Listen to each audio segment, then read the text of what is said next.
Bunda, bagaimana cara menasehati anak laki-laki usia 16 tahun yang cita-citanya pengen jadi pembalap? Karena cita-citanya tidak didukung, jadi tidak betah di rumah. Apalagi di rumah harus mengaji, sholat, dan tepat waktu, dengan tepat waktu itu. Selanjutnya dari Bu Anggi. Bu Anggi, Bunda, bagaimana cara memberikan treatment pada anak yang tantrum? Laki-laki perempuan anaknya? Ada informasinya nggak? Yang mana Bun? Yang tantrum? Ya. Usia berapa? Gitu? Usianya tidak ada Bun. Ada ya. Ya. Selanjutnya, sudah Bun? Ada lagi? Okay. Ini yang terakhir deh ya Bun ya. Assalamualaikum Bun, saya Rinda mau tanya bagaimana cara mengatasi anak remaja yang emosian, suka marah-marah, usia 12 tahun. Kalau disenggol dikit langsung marah dan baperan. Laki perempuan? Laki-laki Bun. Oke. Iya, baik. Iya. Oke. Ya. Saya jawab ya. 3 ya. Anak laki-laki umur 16 tahun, cita-citanya pembalap. Pembalap apa nih? Motor atau mobil? Ya. Baik. Kalau ada anak cita-citanya ingin jadi pembalap, itu kemungkinan besar dia punya talenta atau dia punya istilahnya bakat ya, yang mengarah kepada bakat kinestetik, bakat gerakan. Satu. Kemudian kalau dia memang senangnya balapnya itu motorkah atau mobil, berarti dia punya juga bakat visual spasial. Dia pandai menguasai ruang dan bentuk gitu. Ya, itu biasanya bakat. Kemudian sebetulnya apa sudah diskusi pada anak-anak? Diskusi aja sering-sering diskusi. Kenapa dia suka balap? Apanya sih yang dia suka? Kan anak laki-laki kemungkinan besar ini ada sebuah program di otaknya adalah ya senang agresif, senang menantang, challenging gitu. Nah, terus kenapa dia balap? Ini pasti ada sesuatu yang mencetuskan minat dia. Apakah dia pernah lihat orang tuanya balap misalnya? Kalau orang tuanya bukan pembalap, apakah dia lihat juga keluarga terdekat pembalap? Apakah dia sempat lihat waktu kecil ya video-video pembalap? Nah ini harus ditanya, dikejar lagi. Kenapa minatnya itu muncul? Kan tadi bakat itu bawaan lahir, tapi minat bahwa mau menjadi pembalap itu adalah ya terstimulasi dari lingkungan, apa yang dia pernah lihat. Coba di ngobrol agak dalam, ya. Kenapa? Karena kan kalau misalnya kita tahu bahwa dia memang mau membalap dan ada alasan-alasan yang tepat, ya, sampaikan, Bunda setuju kamu membalap, kayaknya kamu cocok juga. Kalau masih bisa cari sebuah perkumpulan atau klub yang memang mengajarkan anak-anak membalap dan mengajarkan anak-anak cara-cara balap yang benar, cara-cara balap yang bertanggung jawab, kenapa nggak dimasukin? Supaya apa? Supaya dia sesuai dengan otaknya. Nah, di situ juga kita ingatkan bahwa pembalap ada loh yang pembalap taat, pembalap hafiz Quran, ada loh nak, ya. Malah bisa jadi pembalap yang hafiz Quran itu senantiasa waktu dia balap menang. Kenapa? Karena hafiz Quran, selalu sebut Allah, sholatnya tegak. Ya, kan sama juga, banyak juga itu pegulat atau pemain bola yang senantiasa sholatnya tegak, baca Quran setiap hari. Itu benar-benar diberikan anugerah oleh Allah. Kita kenapa nggak arahin ke situ? Namun sebelumnya karena saya tidak dapat informasi lengkapnya kenapa dia senang balap, nah itu ibu cari deh kenapa. Siapa tahu ada sepupunya pembalap atau temennya waktu kecil ayahnya pembalap, makanya dia senang.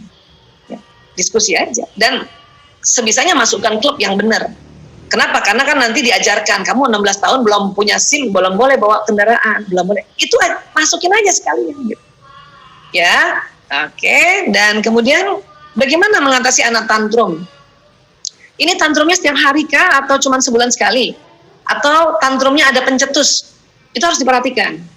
Kalau dia tantrum ada pencetus, ya dilihat apa karena dia capek, apa karena ngantuk, apa karena lapar, apa karena haus, apa karena bosan. Nah itu yang harus dilihat. Gitu. Kenapa? Kalau tantrumnya hampir setiap minggu bahkan setiap hari, dan tidak ada pencetus dia tantrum. Nah, itu harus dilihat apakah Ananda ini anak berkebutuhan khusus. Ada apa? Ada apa di otaknya?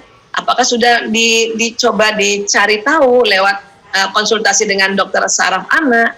Apakah pernah USG? Apakah dia memang punya diagnosis, misalnya diagnosis yang hiperaktif? Apakah diagnosis autism? Nah, itu juga harus dicari. Ya. Adapun supaya anak tidak cepat tantrum, kita banyak belajar dulu dia wataknya yang mana ya.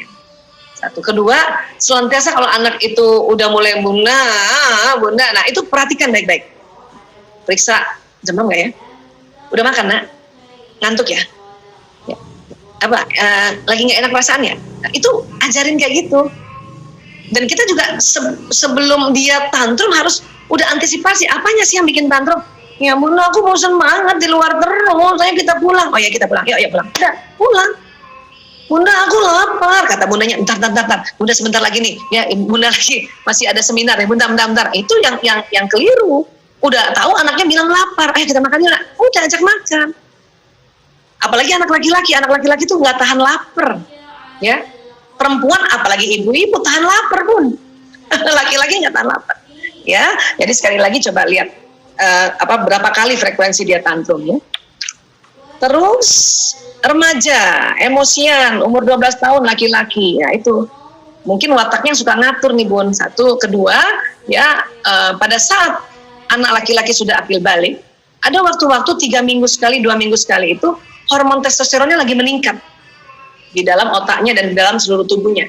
Itu 2 minggu sekali atau 3 minggu sekali. Yang nanti malamnya biasanya dia ejakulasi, keluar dia punya air mani dalam keadaan tidur. Nah itu bisa ya, disebutnya mimpi basah. Mimpi basah nggak cuma 1 kali ya bun.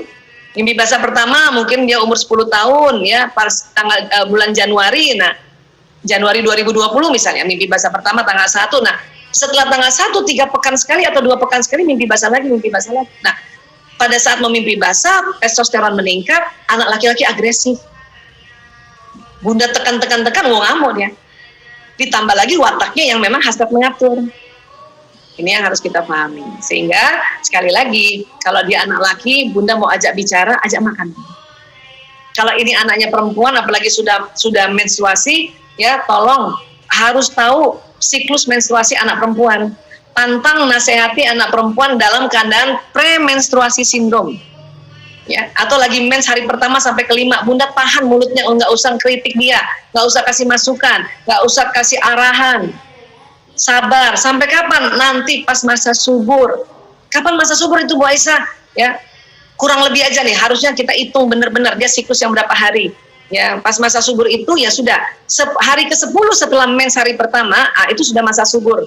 Nah, mulai hari ke-10-nya itu sampai 2 pekan berikutnya itu masa enak untuk diajak bicara. Itu yang punya anak perempuan. Ya. Dan anak perempuan kalau bicara lihat mukanya. Itu ya kunci-kunci kalau kita punya anak perempuan. Supaya dia merasa bahwa ibunya memperhatikan dia. Ya. Nah, inilah kunci-kuncinya supaya anak-anak di usia remaja ini kita bisa paham sehingga dia tidak terlalu ekstrim. Ya, bapernya atau terlalu ekstrim kalau dia marahnya atau emosinya. Ya. Sampai kapan dia tenang? Kuliah baru tenang. Ya, inilah yang harus kita pahami sehingga kita perlu banyak belajar. Oh ya, ini tadi saya baru sempat baca ini dari Ibu Mariam. Dok, kalau untuk pembagian personality genetik menurut Pak Farid Boniman ada 9. Ekstrovert introvert itu adalah kemudi kecerdasan temuan terbaru bidang psikolog oleh Pak Ned Herman. Ya.